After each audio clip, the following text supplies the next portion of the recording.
نحمده ونصلي ونسلم على رسوله الكريم اما بعد فاعوذ باللہ من الشیطان الرجیم بسم اللہ الرحمن الرحیم۔ ایک خوبصورت سی حدیث مبارکہ ان لوگوں کے لیے اللہ کی رضا کی خاطر، اللہ تعالی کی خاطر آپس میں محبت کرنے والے، پیار کرنے والے، الفت رکھنے والے، ایک دوسرے کا خیال کرنے والے، ان کی شان، ان کا مقام، ان کا مرتبہ قیامت کے دن کیا ہوگا؟ آئیے ہم اپنے محبوب صلی اللہ علیہ وسلم کی زبانی سنتے ہیں۔ حضرت سیدنا معاذ رضی اللہ تعالیٰ عنہ فرماتے ہیں کہ میں نے رسول اللہ علیہ السلام کو، اپنے نبی پاک صلی اللہ علیہ وسلم کو فرماتے ہوئے سنا، سمیت رسول اللہ صلی اللہ تعالیٰ علیہ وسلم، میں نے محبوب علیہ السلام کو فرماتے ہوئے سنا، حضور فرما رہے تھے، قال اللہ عز و جل، اللہ فرماتا ہے، المتحابون فی جلالی، جو میرے جلال کی وجہ سے ایک دوسرے سے محبت کرتے ہیں، الفت رکھتے ہیں،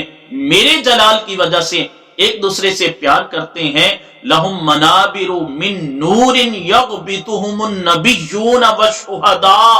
اور کما قال رسول اللہ علیہ السلام، رواہ الترمذی، ھذا حدیث حسن صحیح۔ حضرت امام ترمذی اس حدیث کو روایت کرتے ہوئے فرماتے ہیں، رسول اللہ علیہ السلام نے ارشاد فرمایا، بے شک اللہ عز و جل فرماتا ہے، جو میری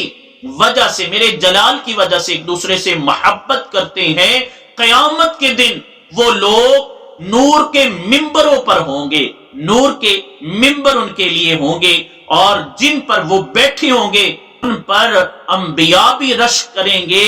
شہداء بھی رشک کریں گے، یعنی خوش ہوں گے کہ یہ کیسے لوگ ہیں جو آپس میں محبت کی وجہ سے، اللہ کی محبت کی وجہ سے اس مقام تک پہنچ گئے۔ تو